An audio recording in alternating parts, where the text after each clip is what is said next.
L'abomination de Dunwich de Howard Philip Lovecraft. Lorsqu'un voyageur dans le centre-nord du Massachusetts prend la mauvaise direction au carrefour du péage d'Aylesbury, juste après Dean's Corner, il découvre une campagne étrange et désolée. Le terrain s'élève peu à peu. Les murs de pierre bordés de broussailles se pressent de plus en plus vers les ornières de la route sinueuse couverte de poussière.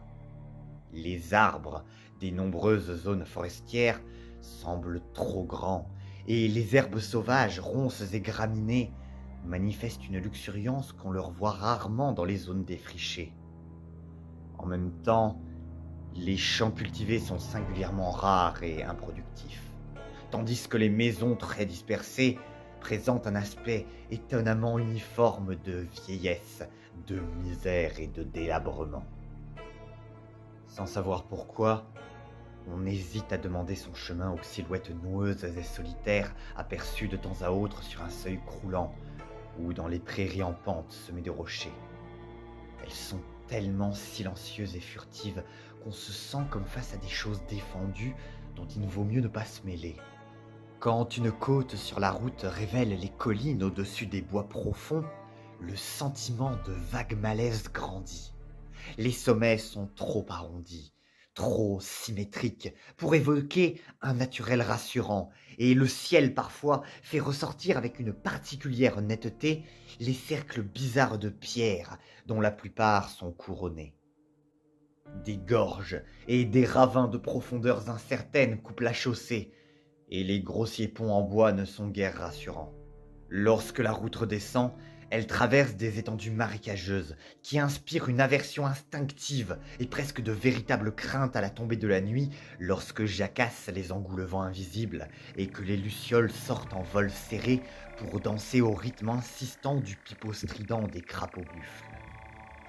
Les trois rubans scintillants du Miskatonic, dans son cours supérieur, rappellent curieusement l'image d'un serpent par ses méandres au pied des collines en dôme où il prend sa source.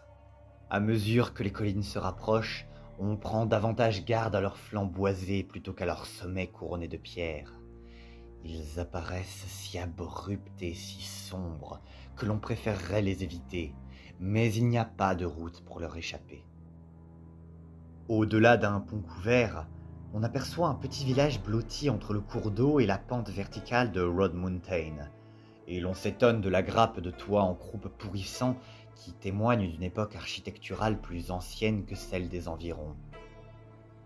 Il n'est guère rassurant de constater en regardant de plus près que la plupart des maisons sont désertes, tombent en ruine, et que l'église au clocher effondré abrite maintenant le seul commerce, fort peu engageant du hameau.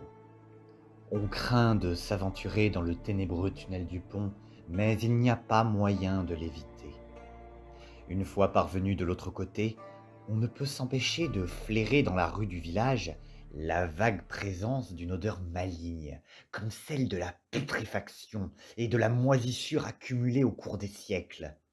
C'est toujours un soulagement de quitter cet endroit en suivant la route étroite qui longe la base des collines et franchit la plaine pour rejoindre enfin le péage d'Aylesbury.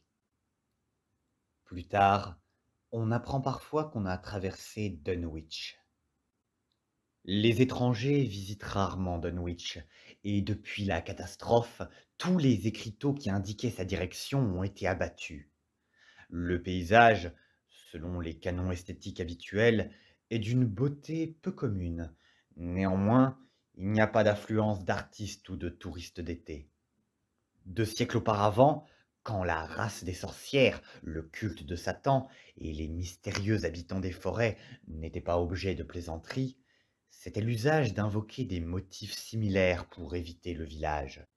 À notre époque de raison, car l'abomination qui frappa Dunwich en 1928 fut étouffée par ceux qui avaient à cœur de préserver la paix du village et celle du monde, on évite Dunwich, sans trop savoir exactement pourquoi.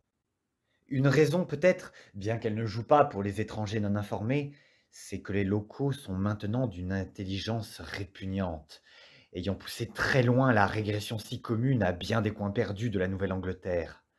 Ils sont arrivés à former une race à part, portant les stigmates physiques et mentaux caractéristiques de la dégénérescence liée à la consanguinité. Le niveau d'intelligence moyen est lamentablement bas, tandis que leur chronique empeste de malignité ouverte, de meurtres, d'inceste semi-clandestin et d'autres actions d'une violence et d'une perversité presque inqualifiables. La vieille aristocratie, issue de 2 ou 3 familles ayant droit de porter blason et venue de Salem en 1692, s'est maintenue un peu au-dessus de la corruption générale. Néanmoins, plusieurs enfants ont si profondément sombré dans la sordide populace que seuls leurs noms font encore référence aux dignes origines qu'ils déshonorent. Certains Watley et Bishop envoient encore leurs enfants à l'université de Harvard ou à celle de Miskatonic. Mais ces fils reviennent rarement sous les toits en croupe délabrés sous lesquels ils sont nés comme leurs ancêtres. Personne, pas même ceux qui étaient bien informés de la catastrophe, ne saurait dire au juste ce qui ne va pas à Dunwich. Il est question dans les vieilles légendes de rites impies et d'assemblées secrètes où les Indiens évoquaient des ombres maudites venues des collines rondes, et à leurs prières orgiaques répondaient des crépitements et des grondements terribles de l'intérieur de la terre. En 1747, le révérend Abijah Hawley, nouveau pasteur de l'église congrégationniste de Dunwich, prononça un sermon mémorable sur la présence toute proche de Satan et de ses rejetons diaboliques dans lequel il disait: Il est indéniable que ces infernales hordes blasphématoires de démons constituent un problème reconnu. Plus d'une vingtaine de témoins honorables vivant parmi nous attestent avoir ouï résonnant sous la terre les voix maudites d'Azazel, de Bouzral, Belzébuth et de Bélial. Moi-même, voici seulement 2 semaines, j'ai surpris une conversation entre ces puissances maléfiques dans la colline derrière ma maison. Elle retentissait de claquements, de grondements, de grincements, de crissements et de sifflements qu'aucun être de notre terre n'aurait pu produire, et qui devaient provenir de cavernes que seule la magie noire peut faire apparaître. Seul le diable peut ouvrir. Le pasteur Hawley disparut peu de temps après ce sermon, mais le texte imprimé existe encore à Springfield. D'année en année, on continua à signaler des bruits dans les collines, qui restèrent une énigme pour les géologues et les physiographes. D'autres traditions font état d'odeurs nauséabondes près des cercles de pierre qui couronnent le sommet des collines, et de présences impalpables qu'à certaines heures on entend faiblement s'élancer de tel endroit précis au fond des grands ravins. D'autres encore essaient d'expliquer la salle de bal du diable, pente morne et ravagée où ne pousse aucun arbre, ni un seul buisson, ou même un brin d'herbe. De plus, les locaux ont une peur mortelle des nombreux engoulevents qui se font entendre par les nuits chaudes. On assure que ces oiseaux sont des psychopompes qui guettent les âmes des mourants et qu'ils rythment leurs cris à l'unisson dans les râles d'agonie. S'ils parviennent à saisir l'âme fugitive au moment où elle quitte le corps, ils s'envolent aussitôt dans un caquettement de rire démoniaque. Mais s'ils échouent, ils s'apaisent peu à peu dans un silence déçu. Ces contes, bien sûr, sont ridicules et désuètes, car ils datent de temps très anciens. En vérité, Dunwich est ridiculement vieux, bien plus qu'aucune autre agglomération dans un rayon de 30 miles. Au sud du village, on voit encore les murs de la cave et la cheminée de l'ancienne maison Bishop, qui fut construite avant 1700, tandis que près des chutes, les ruines du moulin, bâti en 1806, restent ce que l'on peut voir de plus moderne en termes d'architecture. L'industrie n'a pas prospéré ici, et l'essor des industries du XIXe siècle a été de courte durée. Le plus ancien de tous ces lieux est sans conteste les grands cercles de pierre au sommet des collines, mais on les attribue plus généralement aux Indiens qu'aux colons. Les dépôts de crânes et d'ossements découverts au centre de ces cercles et autour de l'assez gros rocher tabulaire de Sentinel Hill confirment l'opinion populaire selon laquelle ces emplacements auraient été d'anciennes sépultures des Pocahontas, même si certains ethnologues, malgré l'absurde invraisemblance d'une telle théorie, persistent à croire que ce sont des vestiges caucasiens. C'est sur la commune de Dunwich, dans une grande ferme partiellement inhabitée, bâtie à flanc de colline à 4 miles du village et à 1 mile et demi de toute autre habitation, que naquit Wilbur Whatley à 5 heures du matin le dimanche 2 février 1913. On se rappela de cette date parce que c'était la Chandeleur, que les habitants de Dunwich célèbrent curieusement sous un autre nom, et parce que les bruits s'étaient manifestés dans les collines, et que tous les chiens du voisinage avaient aboyé constamment durant la nuit précédente. Fait d'intérêt secondaire, la mère était l'une des Whatley de la branche dégénérée, une albinos de 35 ans, laide et un peu bossue, qui vivait avec un vieux père à moitié fou sur lequel avaient couru dans sa jeunesse les rumeurs les plus effroyables de sorcellerie. Lavinia Whatley n'avait pas de mari, mais selon la coutume du pays, elle ne fit rien pour désavouer l'enfant. Quant à l'autre branche de l'ascendance, les paysans purent, ce qu'ils firent, s'interroger tout à leur aise. Elle, au contraire, sembla étrangement fière du marmot brun, dont la mine de bouc faisait un tel contraste avec son propre teint blafard et ses yeux roses. Et l'on entendit marmonner plus d'une prophétie singulière sur ses pouvoirs exceptionnels et sur son formidable avenir.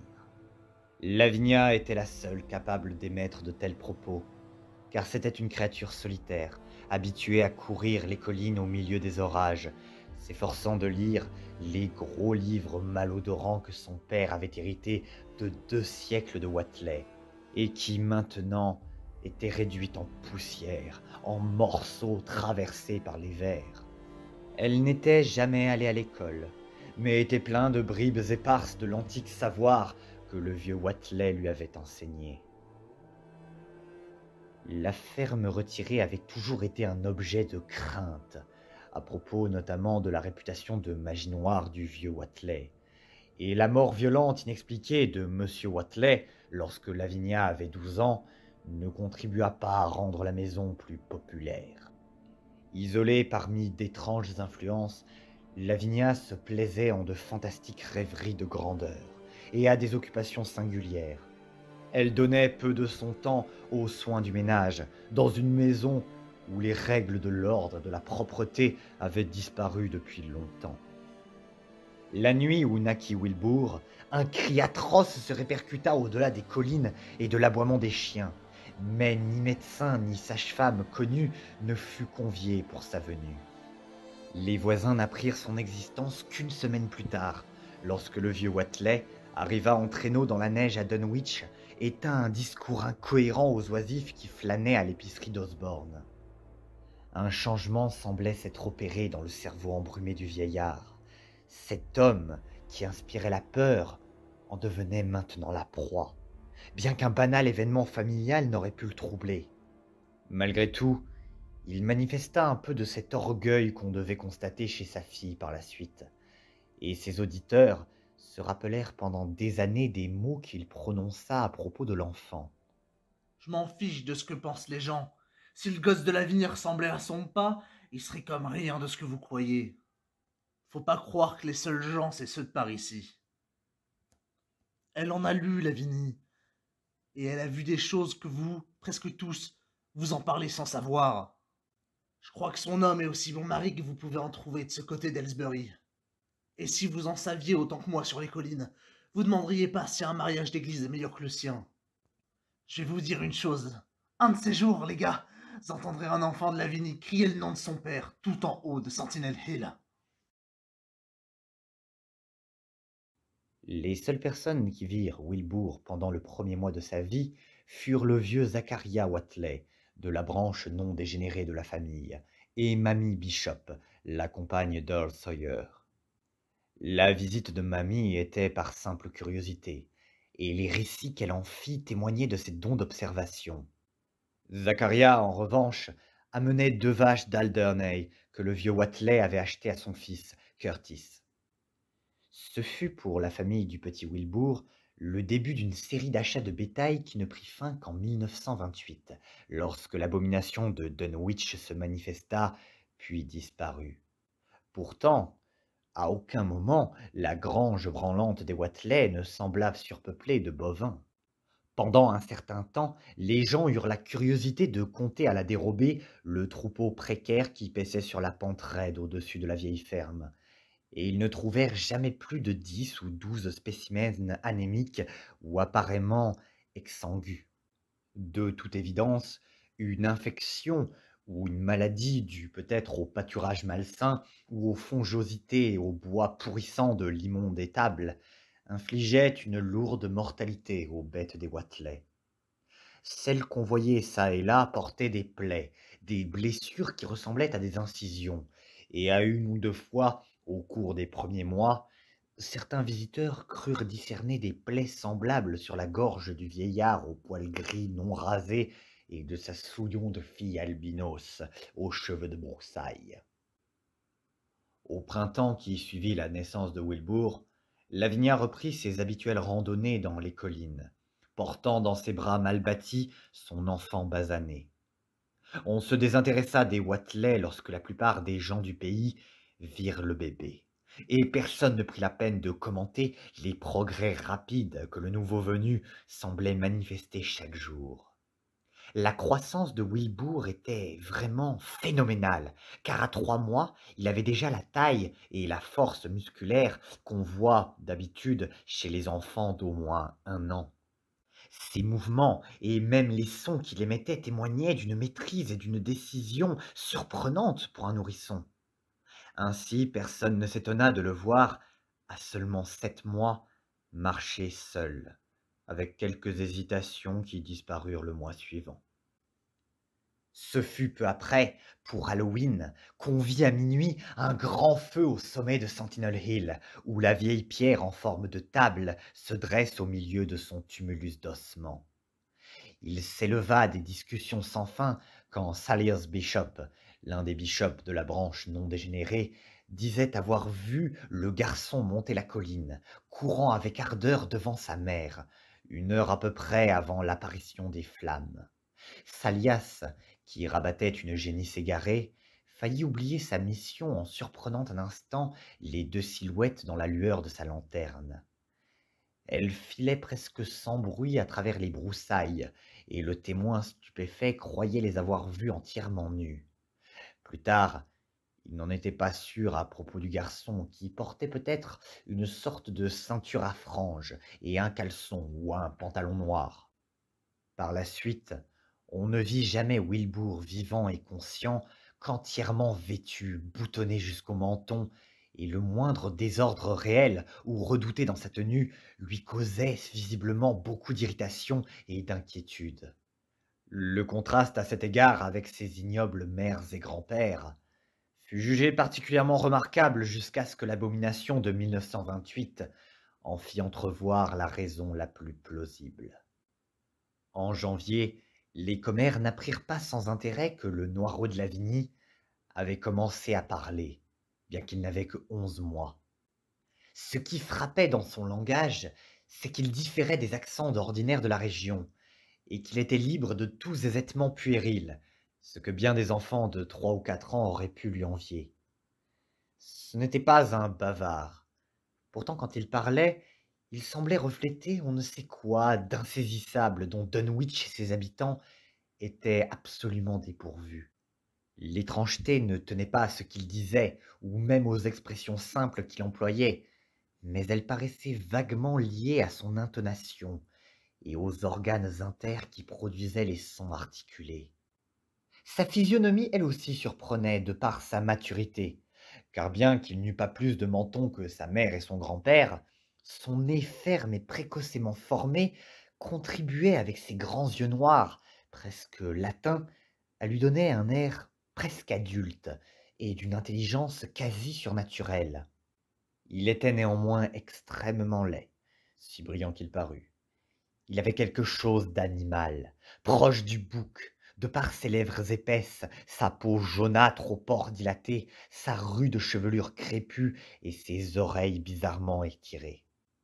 On lui voua bientôt une aversion plus prononcée encore qu'à sa mère et à son grand-père, et toutes les hypothèses à son sujet furent assaisonnées de références à l'ancienne magie noire du vieux Watelais et à l'ébranlement des collines quand un jour il avait hurlé le nom redouté de Yog-Sothoth, au milieu d'un cercle de pierre, tenant dans ses bras un grand livre ouvert devant lui.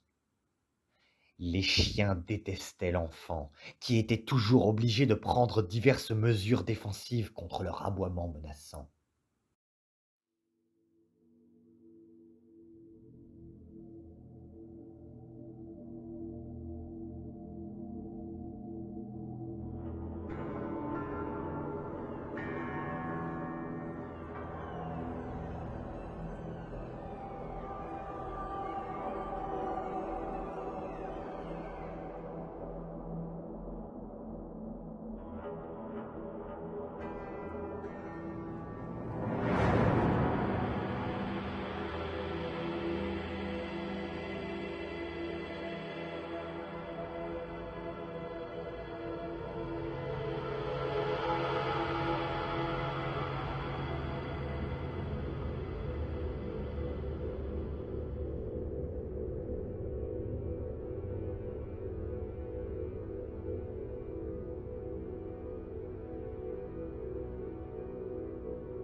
Malgré le temps passé, le vieux Watley continuait à acheter du bétail, sans pour autant augmenter sensiblement l'importance de son troupeau.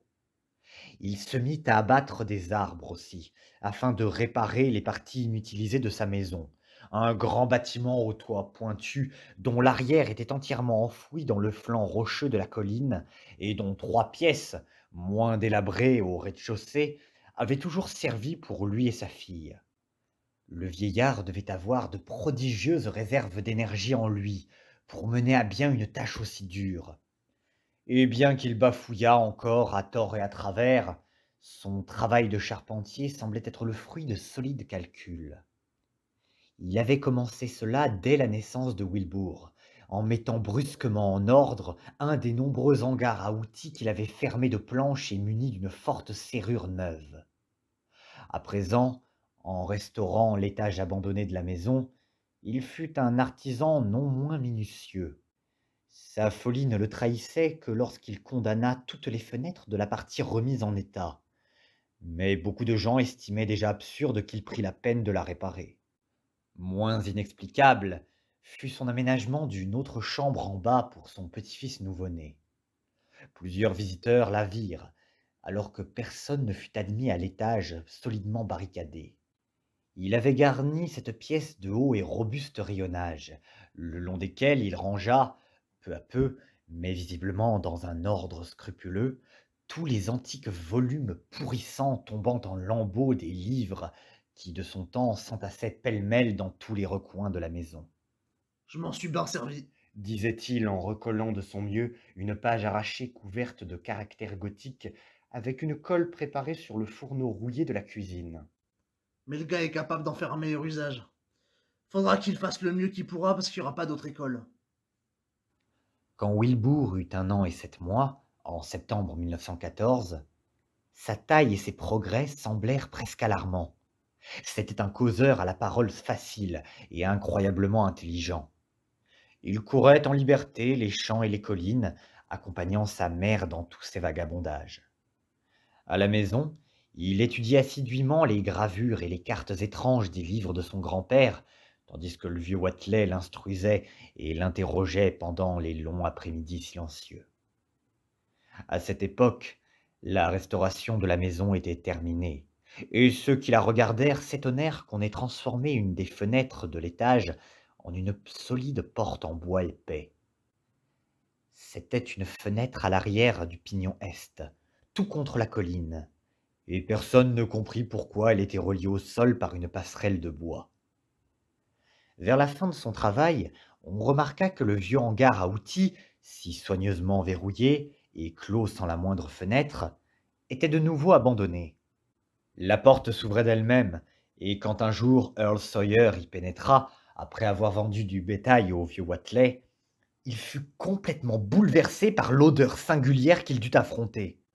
Une telle puanteur qu'il n'avait jamais senti pareille dans toute sa vie, sauf sur les collines près des cercles de pierre, et qui devait provenir de quelque chose qui n'était ni sain ni de ce monde. Encore que les maisons et les remises des gens de Dunwich n'aient jamais été remarquables par leur irréprochable qualité olfactive. Les mois suivants ne comptèrent pas d'événements visibles, mais tout le monde jurait qu'il y avait eu une augmentation lente mais régulière des bruits mystérieux sous les collines. La veille du 1er mai 1915, des secousses furent ressenties jusqu'à Aylesbury, alors qu'avant la Toussaint suivante se produisit un grondement souterrain curieusement synchronisé avec des jets de flammes en haut de Sentinel Hill, qu'on attribua à ces sorciers de Watley. Wilbur poussait prodigieusement, au point qu'il paraissait avoir 10 ans lorsqu'il entra dans sa 4e année. Il lisait seul à présent, avec avidité, mais parlait beaucoup moins qu'auparavant. Il s'absorbait dans une taciturnité réfléchie, et pour la première fois, on commença à parler explicitement de l'apparition du mal sur son visage de bouc. Il lui arrivait de marmonner dans un jargon incompréhensible et de psalmodier sur des rythmes bizarres qui glaçaient l'auditeur d'un sentiment de terreur inexpliqué. L'aversion que les chiens lui témoignaient était désormais de notoriété publique, et il lui fallait porter sur lui un revolver pour parcourir le pays sans danger. L'usage qu'il en fit à l'occasion ne le rehaussa pas dans sa popularité parmi les propriétaires de chiens de garde. Les rares visiteurs trouvaient souvent Lavinia seule au rez-de-chaussée, tandis que des cris et des bruits de pas retentissaient à l'étage abandonné.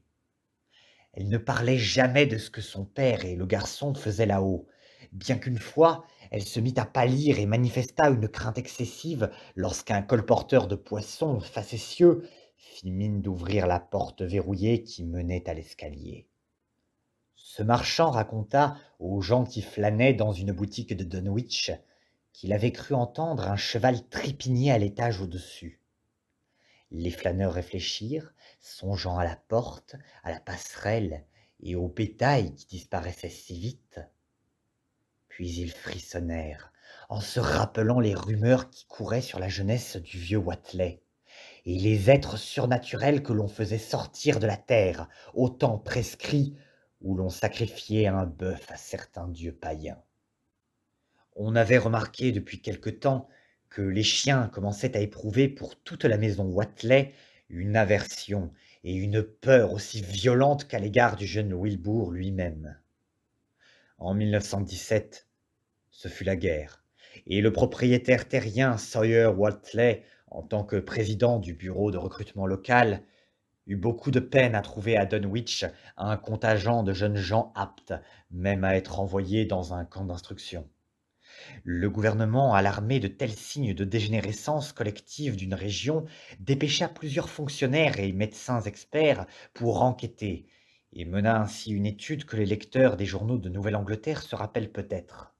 Ce fut la publicité faite à cette enquête qui mit les reporters sur la piste des Watley, et inspira au Boston Globe et à l'Arkham Advertiser, dans leur numéro du dimanche, des articles fulgurants sur la précocité du jeune Wilbur, la magie noire du vieux Watley, les rayonnages des livres étranges, l'étage condamné dans l'antique ferme et le mystère de toute la région avec les bruits de ses collines. Wilbur avait alors 4 ans et demi et on lui aurait donné au moins 15. Ses lèvres et ses joues débordaient d'un duvet noir et rude, et sa voix commençait à muer. Earl Sawyer se rendit chez les Watley avec des équipes de reporters et de photographes, attirant leur attention sur la singulière puanteur qui semblait à présent avoir envahi les lieux interdits de l'étage supérieur. C'était, disait-il, la même odeur qu'il avait sentie dans le hangar à outils abandonné, quand la maison fut enfin restaurée, la même que les faibles émanations qu'il croyait percevoir autrefois près des cercles de pierre sur les sommets. Les gens de Dunwich lurent les articles lorsqu'ils parurent et se gaussèrent insolemment d'erreurs manifestes. Ils s'étonnèrent aussi que les journalistes insistaient tant sur le fait que le vieux Watley payait toujours son bétail en pièces d'or extrêmement anciennes. Les Watley avaient reçu leurs visiteurs avec une répugnance mal dissimulée. Mais ils n'osèrent pas risquer un surcroît de publicité en opposant la violence ou en refusant de parler. Pendant une dizaine d'années, la chronique des Watley se fondit instinctivement dans la vie courante d'une communauté malsaine habituée à leurs bizarreries et endurcie à leurs orgies de la veille du 1er mai et de la Toussaint. 2 fois l'an, ils allumaient des feux sur Sentinel Hill, et au même moment, les grondements de la montagne revenaient avec encore plus de virulence. Cependant, qu'en toute saison, il se passait d'étranges et sinistres choses dans la ferme solitaire. À la longue, les visiteurs en vinrent à affirmer que l'on entendait des bruits dans l'étage condamné, même quand toute la famille était en bas. Et ils se demandèrent avec quelque promptitude ou quelle lenteur une vache ou un bœuf était habituellement sacrifié. On parla de déposer une plainte auprès de la Société pour la prévention des cruautés envers les animaux. Mais le projet n'eut pas de suite, car les gens de Dunwich ne tiennent jamais à attirer sur eux l'attention du monde extérieur. Vers 1923, alors que Wilbur était un garçon de 10 ans dont l'esprit, la voix et la stature et son visage barbu donnaient l'impression d'une complète maturité, la vieille maison subit un second grand assaut de charpentage. Tout se passa à l'intérieur de l'étage interdit, et d'après les débris de bois de charpente mis en rebout, on en conclut que le jeune homme et son grand-père avaient abattu toutes les cloisons, et même supprimaient le plancher du grenier, ne laissant qu'un immense espace vide entre le rez-de-chaussée et le toit pointu. Ils avaient également démoli la grande cheminée centrale et muni la cuisinière rouillée d'un léger tuyau de poêle extérieur en fer blanc. Au printemps suivant, le vieux Watley remarqua qu'un grand nombre d'engoulevents sortaient de Cold Spring Glen pour venir la nuit piailler sous sa fenêtre. Il parut y voir un fait d'une grande signification, et déclara au désœuvré de chez Osborne qu'il pensait son heure sur le point de sonner. Il siffle pile avec mon souffle à cette heure, et je crois ben qu'il s'apprête à prendre la main. Ils savent qu'elle va sortir, et ne comptent pas la manquer. Vous le verrez ben, les gars, quand je serai parti, s'ils m'ont pris ou pas. S'ils me prennent, ils feront que chanter et ricasser jusqu'au petit jour. Sans ça, ils se calmeront peu à peu. Je crois ben qu'entre eux et les âmes qui chassent, il y a du sacré grabuge.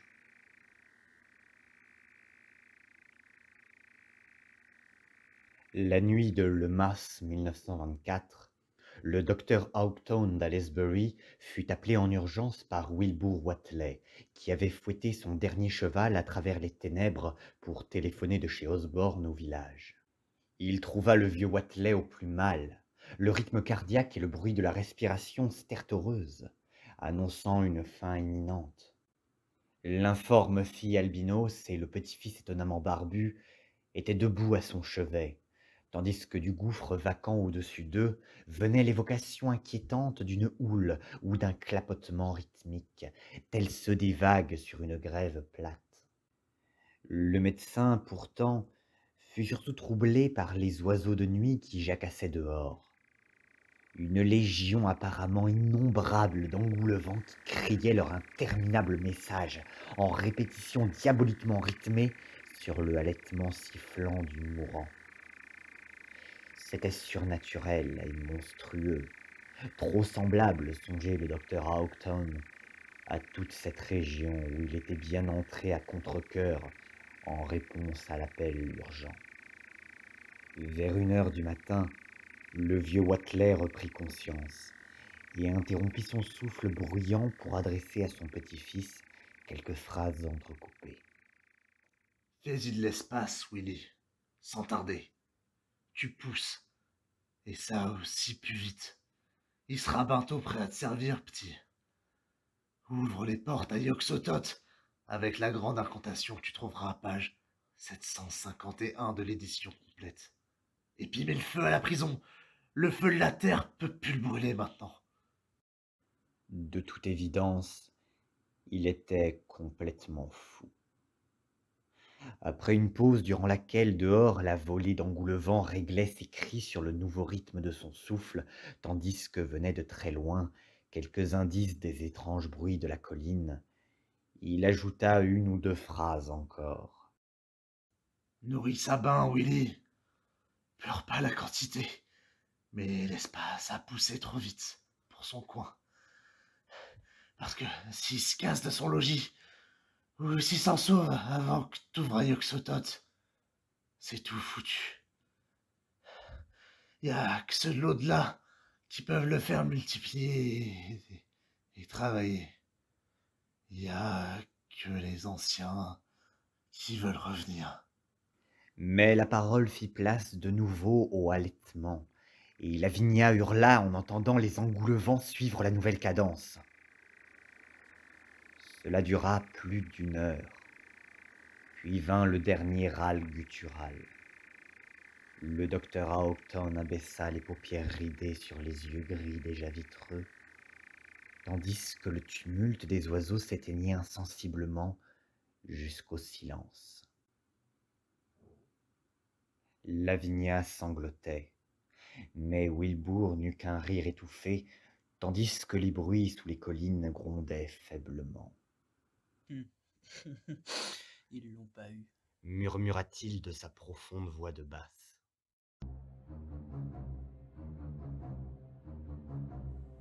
À cette époque, Wilbur était alors un savant d'une érudition réellement formidable dans son domaine si particulier. Et il s'informait discrètement par correspondance auprès de nombreux bibliothécaires des villes voisines, où l'on conservait des livres rares et interdits d'autrefois. Il était d'autant plus craint et détesté autour de Dunwich à cause de certaines disparitions d'adolescents dont on le soupçonnait d'être vaguement responsable. Mais il réussissait toujours à étouffer les recherches, soit par la crainte, soit en usant de la réserve d'or venue du passé, qui, comme au temps de son grand-père, assurait régulièrement et de plus en plus les achats de bétail. Sa maturité était maintenant très frappante, et sa taille, après avoir atteint la limite normale d'un adulte, semblait devoir la dépasser. En 1925, quand un correspondant de l'université miskatonique vint le voir un jour, il repartit blême et perplexe. Il mesurait alors bien 2 mètres. Depuis des années, Wilbur traitait avec un mépris grandissant sa mère albinos et contrefaite, lui interdisant enfin de l'accompagner dans les collines, la veille du 1er mai et de la Toussaint. Et en 1925, la malheureuse avoua à Mamie Bishop qu'elle en avait peur. Il y a tant de choses chez lui que je peux pas t'expliquer, mamie, mais à cette heure-ci, il y en a d'autres que je comprends pas moi-même. Je le jure devant Dieu, je sais pas ce qu'il cherche ni ce qu'il essaie de faire. Cette fois, pour Halloween, les bruits des collines tonnèrent plus fort que jamais, et comme toujours, des feux s'allumèrent sur Sentinel Hill. Mais les gens remarquèrent surtout les cris rythmés d'immenses vols d'engoulevents anormalement attardés qui s'étaient assemblés près de la ferme sans lumière des Whatley. Après minuit, leurs voix perçantes éclatèrent en une sorte de rire énorme et démentiel qu'on entendit dans tout le pays et qui ne finit par s'apaiser qu'à l'aube. Alors ils s'envolèrent à tire-d'aile vers le sud, où ils se faisaient attendre depuis 1 mois au moins. Ce que cela signifiait, on ne le sut que vraiment plus tard. Apparemment, aucun des habitants du voisinage n'était mort, mais personne ne revit jamais la pauvre Lavinia Whatley, l'albinos contrefaite bossue. Pendant l'été 1927, Wilbur répara 2 remises dans la cour de la ferme, et y commença à y transporter ses livres et ses effets. Peu après, Earl Sawyer raconta aux oisifs de chez Osborne que d'autres travaux étaient en cours à la ferme Whatley. Wilbur condamnait toutes les portes et les fenêtres du rez-de-chaussée et semblait abattre les cloisons comme lui et son grand-père l'avaient fait à l'étage 4 ans plus tôt. Il vivait dans l'une des remises, et Sawyer lui avait trouvé l'air exceptionnellement soucieux et tremblant. Les gens en général le soupçonnaient de savoir quelque chose sur la disparition de sa mère, et très rares étaient désormais ceux qui s'aventuraient près de chez lui. Il mesurait à présent plus de 2,20 m, et rien n'indiquait que cela allait cesser de grandir.